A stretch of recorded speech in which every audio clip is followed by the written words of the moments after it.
이렇게 뵙게 돼서 너무 반갑습니다. 또 귀한 자리에 또 초대해 주시고 또 은혜의 자리에 함께 하게 해주셔서 감사를 드립니다. 시간이 참 빠른 것 같습니다.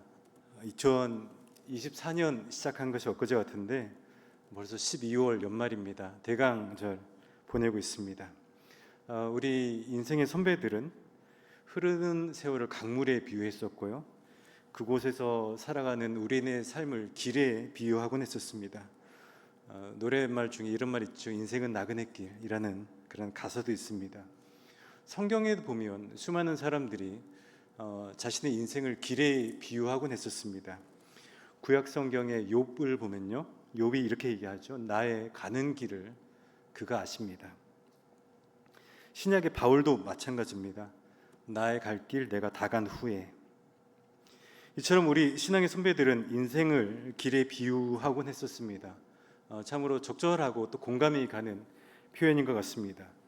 저는 개인적으로 길과 관련해서 참 또 아주 아름다운 추억이 하나 있는데, 영국에서 이제 공부를 거의 마칠 무렵에 2017년에요.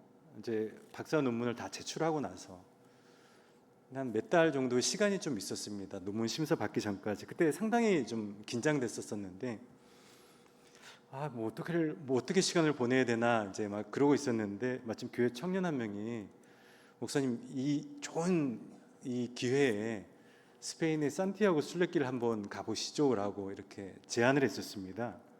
그래서 제가 그 말을 듣자마자 막 서둘러서 그 길을 떠났던 그런 기억이 납니다. 요즘은 뭐 워낙 이 산티아고 순례길이 텔레비전에 많이 나와서 아마 여러분들 익숙하실 텐데, 그 스페인 북부 지역에 한 800km 정도 되는 거리입니다. 야고보가 순례길을 걸었다는 그 전승을 따라서 그 길을 이제 조성해 놨는데, 저도 그 길을 열심히 걸었습니다. 완주는 못했고요. 시간이 그렇게 허락하지 않아서 한 300km 정도를 걸었습니다. 가보니까 뭐 특별한 건 없습니다. 그냥 시골길, 그냥 매일 25km씩 걸었던 기억이 납니다. 가장 여러 가지 두려움에 사로잡혀 있었을 때, 그때 그 길을 걸으면서 마음이 참 이렇게 조금 가벼워졌던 것 같아요. 사람이 참 단순해지더라고요. 계속해서 길을 걸으면서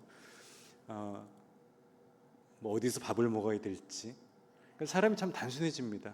아침에 일어나서 오전 내내 걸으면서 점심은 뭐 먹어야 되나, 점심 먹고 나면 계속해서 한 가지 고민만 하는 거죠. 오늘 잠은 어디서 자야 되나. 아주 사람이 원초적이 되면서 머리가 깨끗해졌던 기억이 납니다. 전 세계에서 수많은 순례객들이 그 길을 걸어가는데, 참 인상적인 것은요, 그 길을 걷는 방식이 다 다릅니다. 그러니까 물론 그 종착지는 다 똑같아요. 산티아고 대성당이라는 종착지는 다 동일한데, 걷는 목적과 걷는 사연, 걷는 방식은 다 다릅니다. 어떤 분은 목사 안수를 받고 나서 하나님 앞에서 헌신을 다짐하면서 그 길을 걷는 분도 있었고, 또 어떤 분은 퇴임 후에 인생 2막을 준비하면서 그 길을 걷는 분도 있었고, 또 어떤 분은 사랑하는 배우자와 사별한 다음에 그 아픈 마음을 달래기 위해서 아내 유골을 함을 들고 그 길을 걷는 분도 있었습니다. 다양한 삶의 이야기가 그 길 위에 공존하고 있었습니다. 어쩌면 우리 인생도 마찬가지가 아닐까라는 생각이 들었습니다. 우리 모두 다 동일한 종착지를 향해서 지금 길을 걸어가고 있습니다. 우리 인생의 마지막은 다 동일합니다. 다만 그 길을 걸어가는 동안 우리가 길 위에서의 각자의 사연은 다 다를 것이고, 삶의 목적도 다 다르고, 삶의 방식, 속도 다 다릅니다. 그리고 길을 걸어가면서 우리가 입고 있는 옷도 다 다릅니다. 저는 목사로서 목사라는 옷을 입고 저는 이 길을 걸어가고 있고, 어떤 분은 또 사업가로, 어떤 분은 또 예술가로 각자 자신만의 옷을 입고 그 길을 걸어가고 있습니다. 2000년 전에 이 땅에 오신 예수님도 마찬가지였습니다. 예수님 자신의 길을 걸어가셨습니다. 비록 이 땅에서 짧은 생이었지만 예수님은 예수님만의 스토리가 있었고, 그분만의 삶의 속도가 있었습니다. 또 그분만의 삶의 방식이 있었고요. 그런 방식을 가지고서 그 길을 걸어가셨는데 오늘 우리가 읽었던 마가복음이 그 점을 참 잘 보여줍니다. 마가복음은 16장으로 구성되어 있는데 예수님의 여정을 일직선으로 묘사를 합니다. 그래서 갈릴리에서 출발해서 예루살렘으로 가는 일직선의 여정을 보여주고 그 길 위에 서 있는 예수님을 묘사합니다. 예수님 여정의 종착지는 명확했습니다. 예루살렘 십자가였습니다. 그리고 그 십자가를 향해서 그분의 길을 한 걸음씩 걸어가셨습니다. 그래서 마가복음을 찬찬히 꼼꼼하게 잘 읽어가다 보면요, 이 길이라는 단어가 계속해서 반복됩니다. 오늘 우리가 마가복음 10장을 읽었는데 성경책 우리가 잠깐 한번 펼쳐보시면 좋을 것 같은데 10장 17절에 보면요, 이런 표현이 나옵니다. 예수께서 길에 나가실세라는 표현이 나옵니다. 잘 보면 이 길이라는 단어가 계속해서 나옵니다. 10장 17절에 보면 예수께서 길에 나가실세, 그리고 10장 32절에도 보면 예루살렘으로 올라가는 길에 예수께서 이렇게 표현되어 있죠. 46절도 마찬가지입니다. 맹인 거지 바디메오가 길가에 앉았다가, 그리고 우리가 마지막으로 오늘 읽었던 52절도 이렇게 길을 표현하겠습니다. 그가 곧 보게 되어 예수를 길에서 따르니라. 저는 10장만 예를 들었는데 사실 이 마가복음 전체에서 이 길이라는 표현이 이렇게 계속해서 반복적으로 안 나와도 이야기가 전개되는 데 있어서는 전혀 무리가 없습니다. 그럼에도 불구하고 마가복음은요, 계속해서 예수님께서 길에서, 예수께서 길을 걸어가실세, 이런 식으로 길을 계속해서 반복적으로 묘사를 합니다. 무슨 의미겠습니까? 예수님은 그분의 길을 걸어가는 중이었고 그분의 사역은 그분이 걸어가신 길 위에서 이루어졌다는 것을 강조하는 것입니다. 처음에는 예수님께서 혼자서 그 길을 걸어가셨습니다. 하지만 예수께서 그 길을 걸어가실 때 점차 그 길에 동참하는 사람들이 한 사람 한 사람 생겨나게 되는데 대표적으로 12제자가 대표적인 예가 될 것입니다. 제자들은 원래 그 자신의 길을 걸어가던 사람들이었습니다. 그런데 예수님을 만나게 되고 예수님의 그 비전을 공유하게 되고 그 이후 자신의 길을 포기하고 예수의 길에 동참하게 된 사람들이 제자들입니다. 예를 들어서 베드로는 원래 어부의 길을 걸어가다가 예수님의 길에 동참하게 된 것이고, 마태는 세리의 길을 걸어가다가 예수님의 길에 동참한 사람입니다. 이처럼 수많은 제자들이 자신의 길을 버리고 예수님의 그 길에 함께하게 되었습니다. 오늘 우리가 읽었던 10장에 등장하는 바디메오도 동일한 맥락에서 볼 수 있는데 46절에 바디메오가 처음 등장합니다. 잘 보면 성경은 이렇게 묘사합니다. 그 사람이 맹인 거지였다. 그러니까 참 비참한 삶을 살았던 것 같습니다. 안 못 보는 사람 얼마나 답답했겠습니까? 평생 눈이 띄어지는 그 순간만을 아마 평생 기다렸을 것입니다. 사람들이 지나가면서 하는 이야기들을 듣다 보면 참 부러웠을 것 같아요. 오늘 꽃이 너무 예쁘다 그러면 이 바디메오는 그 꽃이 어떻게 생겼는지 얼마나 궁금했겠습니까? 누가 지나가다가 하늘이 오늘 너무 아름답다라고 하면 바디메오 입장에서는 그 하늘의 색깔이 너무 궁금했을 것입니다. 언제 내 눈이 열려서 나는 그런 걸 볼 수 있을까? 아마 바디메오는 그런 마음을 품었겠죠. 그러다가 52절에 정말 아주 드라마틱하게 눈이 열리게 됩니다. 근데 눈이 딱 열렸는데 눈이 열리는 그 순간 바디메오의 시야에 처음 들어온 인물이 바로 예수님이었던 것이죠. 눈이 열리는 순간, 그리고 자신의 눈을 고쳐준 예수님을 보는 순간 이 바디메오가 결단을 합니다. 내 눈앞에 계신 이 예수님께서, 이분이 나를 구원했다. 그러니까 나는 이제 이분을 따라가야겠다. 이분이 걷는 이 길을 나도 따라 걸어가야겠다라고 다짐을 하게 됩니다.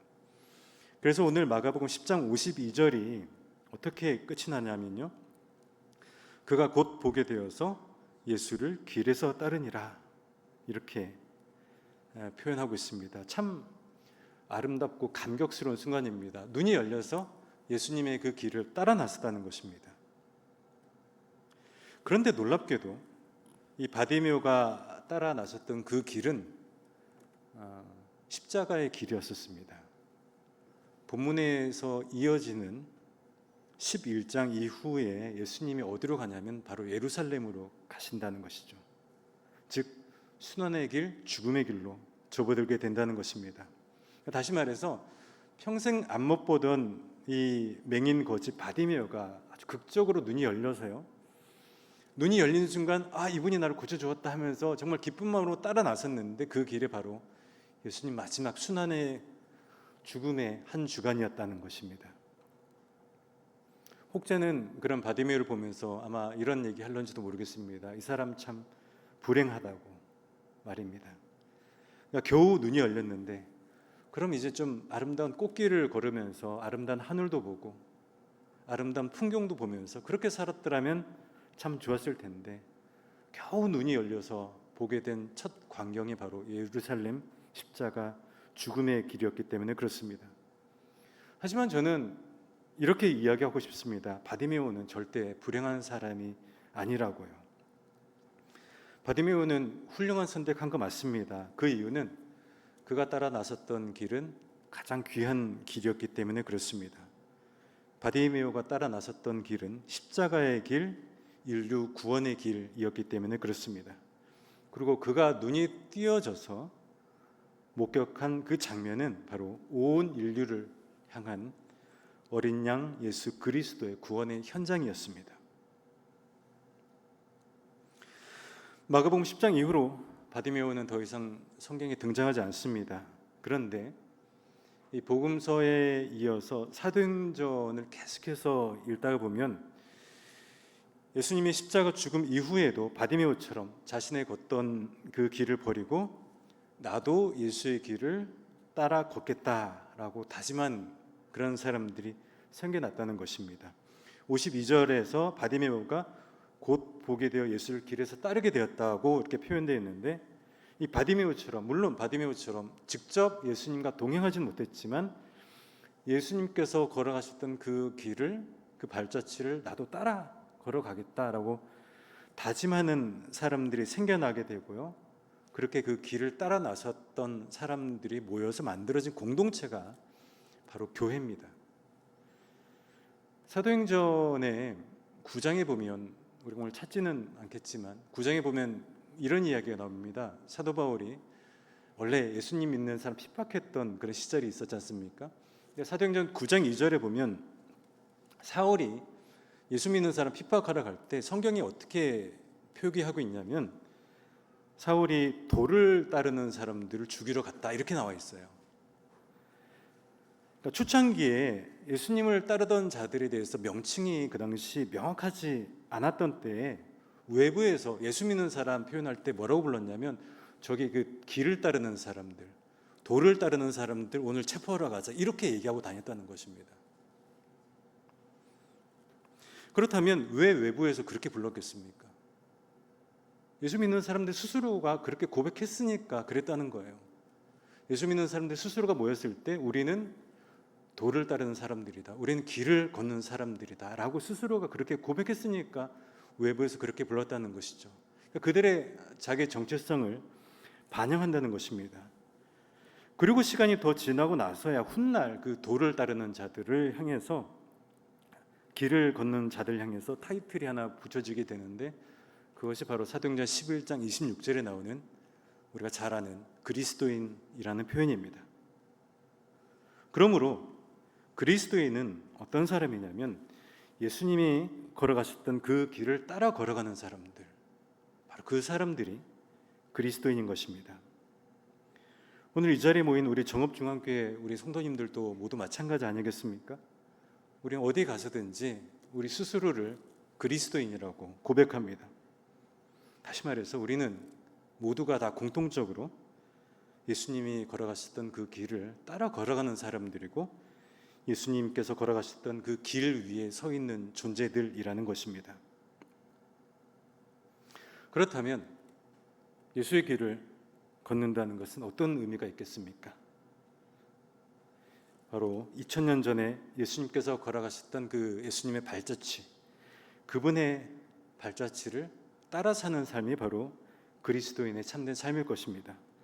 바디메오처럼 예수의 길을 따르면서 그분이 길 위에서 보여주셨던 행동과 삶과 메시지의 성품 그대로 살아가는 것, 그것이 바로 예수의 길을 걷는 그리스도인의 삶이고, 우리 모두는 지금 다 바로 그 길 위에 서 있는 것입니다. 그런데 가끔 의문이 들 때가 있습니다. 과연 우리가 지금 그 길을 제대로 잘 걸어가고 있는가? 그리스도인으로서 그 신앙의 여정을 잘 걸어가고 있는가라는 의문이 들 때가 있습니다. 더 나아가서 우리 앞에 주어진 그 길을 우리는 어떻게 걸어가야 될 것인가? 제가 예전에 감신대 이덕주 교수님이 쓴 한국교회 처음 이야기라는 책을 이렇게 보다가 아주 상당히 인상적인 한 그 에피소드를 읽게 되었는데, 1886년에 겨울에 그 서울 정동에 있는 언더우드 선교사님 댁에서 있었던 한 사건을 제가 읽게 되었습니다.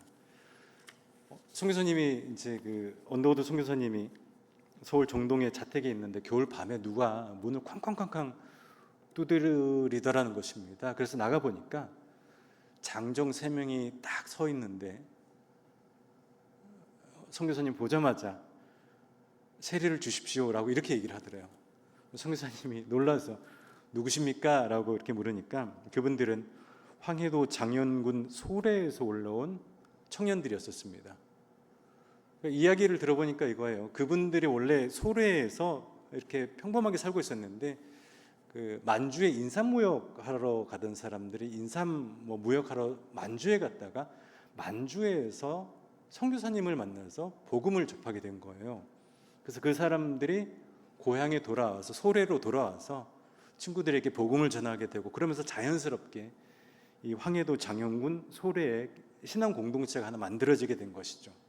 그러니까 너무 순수한 마음으로 같이 말씀 보고 같이 은혜를 나누고 이렇게 했는데, 안타까운 점은 그 공동체 가운데 교육자가 없으니까 세례를 줄 사람이 없는 거예요. 근데 이분들 같이 신앙생활을 하다 보니까 세례에 대한 간절함이 생겼던 것입니다.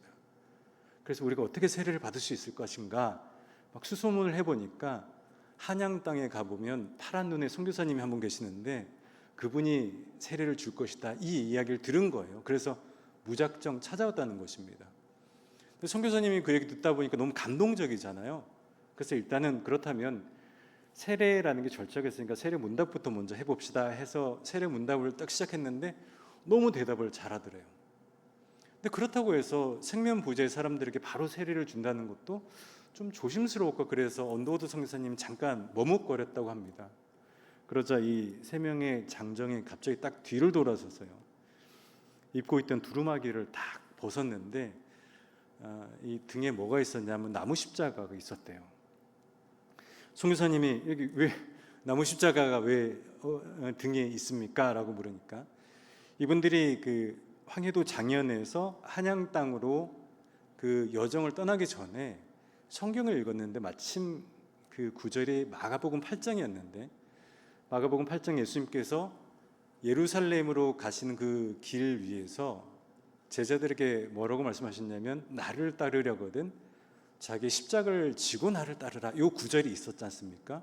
그러니까 이분들은 예수님께서 갈릴리 시골에서 머물다가 예루살렘이라는 가장 큰 도시 갈 때 이스라엘의 수도를 가시면서 십자가를 지고 나를 따르라 하셨으니까, 우리는 지금 황해도 장현군 시골에 있는데 이 조선의 가장 큰 도시인 한양으로 가는 거니까, 조선의 예루살렘은 한양이지 않습니까? 그래서 그럼 우리도 십자가 져야 되나 보다 해서 그 길을 떠나기 전에 산에 올라가서 나무를 베어다가 십자가를 만들어서 그 십자가를 등에 지고 그 먼 여정을 왔다라는 것입니다. 선교사님 너무 감동이 돼서 세례를 주었다라는 그 이야기를 읽은 적이 있습니다. 읽고 참 많이 감동이 되었고, 너무나 아름다운 모습에 제가 참 은혜를 받았던 기억이 납니다. 그분들이 걸었던 그 길을 한번 상상해 보았습니다. 황해도 장현에서 서울까지 약 250에서 300km 정도입니다. 적어도 열흘길 이상은 걸었겠죠. 힘들었을 것입니다.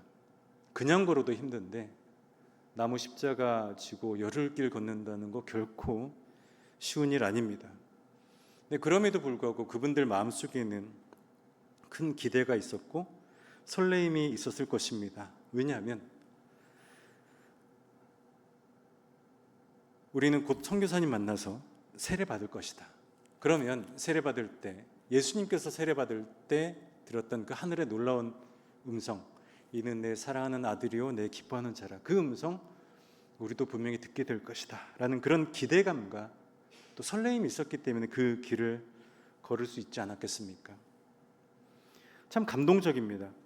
한국교회에 이런 신앙의 선배가 있다는 것은 큰 축복이고 또 큰 자랑입니다. 그분들이 걸어가면서 품었던 그 순수하고 간절한 마음이 오늘 예수의 길을 걸어가는 우리가 가져야 할 마음 자세여야 하지 않겠습니까? 고영원 선교사님의 찬양 중에 주님 다시 오실 때까지라는 찬양이 있습니다. 참 아름다운 찬양인데 그 노래 가사 중에 이런 가사가 있습니다. 주님 다시 오실 때까지 나는 이 길을 가리라. 좁은 문 좁은 길 나의 십자가 지고 나의 가는 이 길 끝에서 나는 주님을 보리라. 영광의 내 주님 나를 맞아주시리.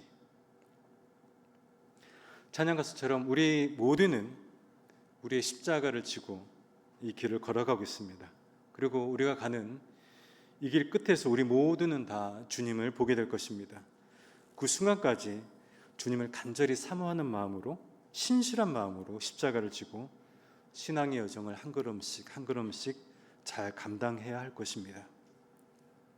예전에 제가 이태리 로마에 갔었을 때 그 캐피톨린 한 뮤지엄이라는 곳을 갔었는데 우연히 너무 인상적인 한 작품을 보게 되었습니다. 그래서 제가 그걸 사진으로 찍어 왔는데 제가 잠깐 좀 보여주시면 좋을 것 같아요.